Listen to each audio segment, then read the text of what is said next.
Have you ever had one of those days? A single day that just changes your entire life. It sounds dramatic, I know, but for Helen Keller, it was literally true. Today, we're going to walk through her own words about the 24 hours that completely unlocked the world for her, starting from this silent, dark place she lived in. So, before we get to the big breakthrough, you have to understand where she was coming from.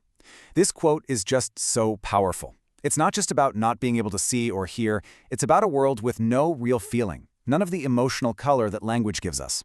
She was existing, sure, but not really living a life full of meaning, not yet. So what was this still, dark world actually like? Let's dive into what her experience was before she even understood what a word was. And this is such a key point. Helen knew how to copy people. She could sit down, stand up, imitate physical actions, but she had no idea that the finger movements her teacher was making were actually symbols, that they were names for things. To her, it was just a game of copycat.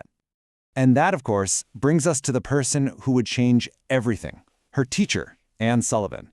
Her arrival was really the beginning of the end for that silent, disconnected world. So this is the very first lesson. Just imagine this. You're given a new toy, something to hold and feel, and while you're focused on that, someone starts tracing these strange patterns into your other hand.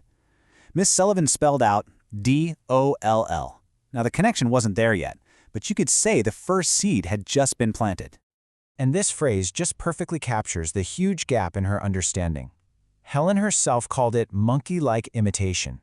She got this childish thrill out of copying the finger movements correctly, but it was all mechanical. She was spelling words without even knowing what spelling was.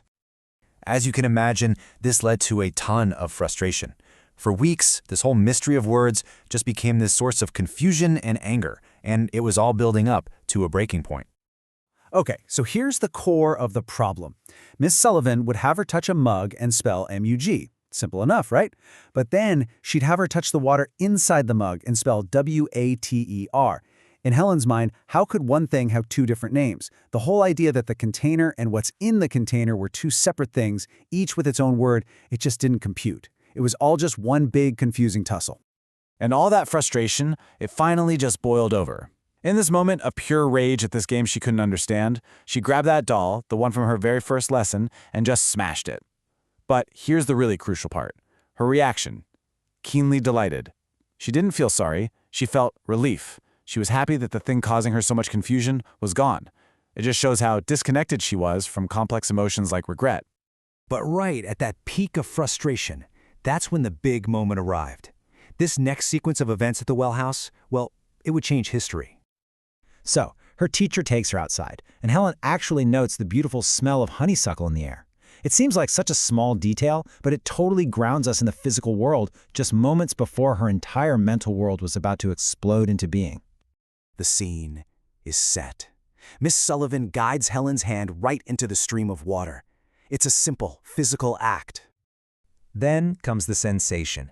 Helen focuses on that feeling, the cool water rushing over her skin. The physical experience is about to collide with the abstract idea.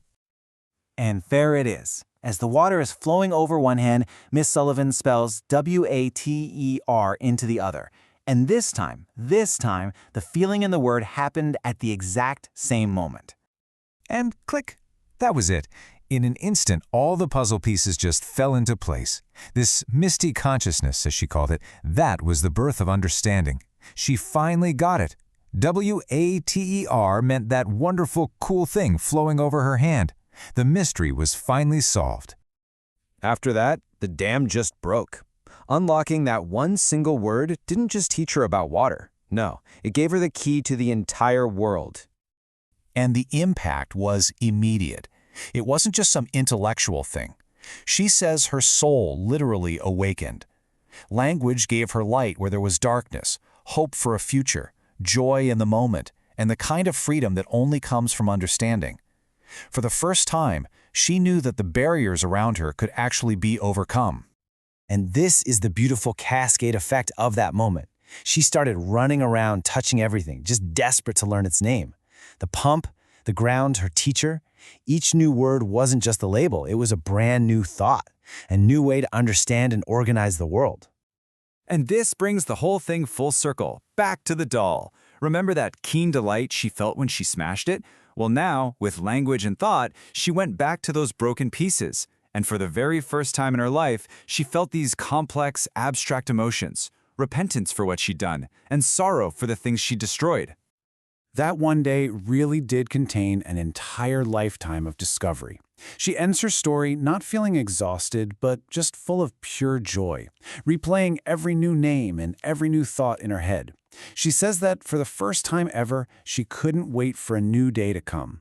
The future wasn't an empty void anymore. It was this exciting promise of more words and more learning.